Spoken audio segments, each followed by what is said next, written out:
As someone who really likes both Souls-likes in the ocean, I really enjoyed the underwater Souls-like / 3D platformer Another Crab's Treasure, as it perfectly combined two of my favorite things.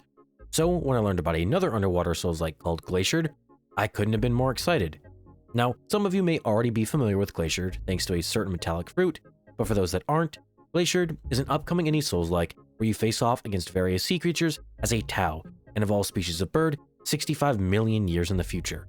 With such a unique premise, I knew I had to try out the game's demo, and after finishing it, I'm even more excited than I was before. So, what exactly about Glaciered has me so excited? Well, for starters, I really liked how the movement immerses you in this game's unique world. Going a little more into detail, in Glaciered, the Earth has entirely frozen over, and with the oceans being sealed under a thick layer of ice, most life on the planet is now fully aquatic, including the Tau. Now, being an aquatic species, it wouldn't really make sense if you moved the same as a creature on land, which is exactly why, rather than walking along the ocean floor, you're instead able to freely swim through the water. Now, I will admit that the movement can feel a little awkward at first, but eventually it starts to feel a lot more natural. Another thing that I really liked about the movement was how the dodge was changed as well. Unlike most Souls-likes where you only have a 4-directional dodge, since Glaciered allows for a lot more vertical movement, you're also able to dodge both up and down, giving you a 6-directional dodge.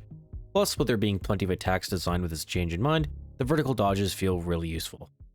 Now, there's actually another thing I want to mention about dodging, but before I can do that, I need to cover some of the basics of combat.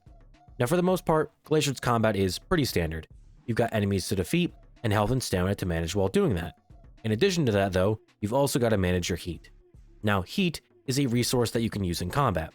As you attack enemies, you generate heat, and can then use it for a powerful charged attack. However, if you aren't attacking, then you'll start to cool off and lose your heat stacks. Now, back to the dodging. If you time a dodge just right, it'll be a perfect dodge, which not only restores stamina, but also generates heat.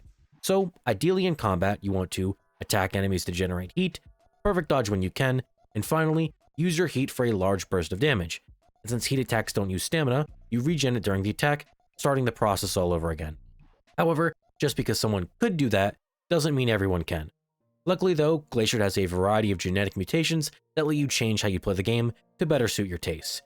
For example, I really liked the outstanding heart and lungs mutation, which reduced my muscle stat by 20%, but gave me increased stamina recovery based on the level of my heart and lungs.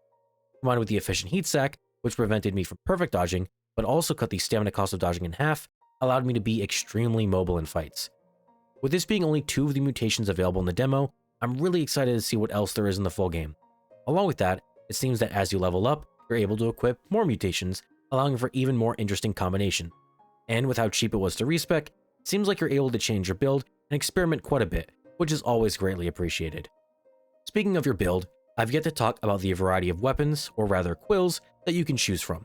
Now in total, you're able to equip 4 different quills with 2 on each wing, 1 melee and 1 ranged, and unlike other Souls-likes, you're really incentivized to use each weapon slot. Starting with the melee weapons, since you're able to equip different weapon types on each wing, you can use each of them in different situations. Along with that, you can actually swap between them in the middle of your combos. So, if I had a faster quill on one wing, I could start my combos with that, and then swap to a slower quill for its finisher.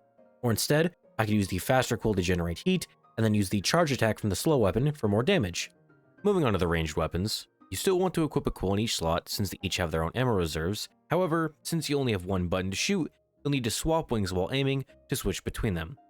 Another thing that I really liked about the ranged quills though, was that rather than needing to individually fire all your ammo, you can actually charge the attacks to fire multiple projectiles at once. Along with that, you can get pretty creative with the combinations, like using a long-range quill to start fights at a distance, and then using a short-range one once they get closer. Now, before finishing up, there were a few other things that I liked and didn't want to leave out. First off, I really liked some of the upgrades for the weapons.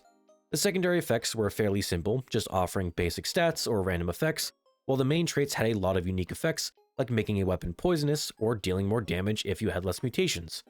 Along with that, I really liked the little fish companion you get called a Pui. Not only are they a light source to help you see in the dark, but they can actually help you in combat by healing you or attacking enemies, and you can actually upgrade it, giving it attacks and abilities from other creatures. On that note as well, I also really liked how the crafting materials were things like carbohydrates and protein, as well as body parts from defeated creatures, like their eyes, teeth, or special organs. Speaking of, I really liked how you could use these materials to boost the effect of long resting. Not only do you get more HP and stamina, but depending on the part you use, you can actually get different effects, like increasing your ammo recovery speed or reducing the amount of damage you take. Finally, I also wanted to mention that I really appreciated the sheer amount of enemy variety that there was in the tutorial. Not only were there quite a few different species, with some spawning at different times, like these Pocky, which only spawn at night, but there's different variations, like how the male Riga had electric abilities, unlike the female ones. Now, even though I may be a bit biased, I genuinely think Glaciered will be an amazing game. With its unique setting, immersive movement, engaging combat, and interesting build options, Glaciered is shaping up to be an innovative and captivating indie Souls-like, which is all the more impressive as it's being developed by one person. So, whether you like Souls-likes or aquatic-themed games, or you just like supporting indie projects, then I'd strongly urge you to try Glaciered's demo yourself and make sure to wishlist the game on Steam. And with that, mateys, is the end of the video. If you made it this far, I just want to say thank you, and I hope you enjoyed the video. And until next time, take care, and I'll see you around, mateys.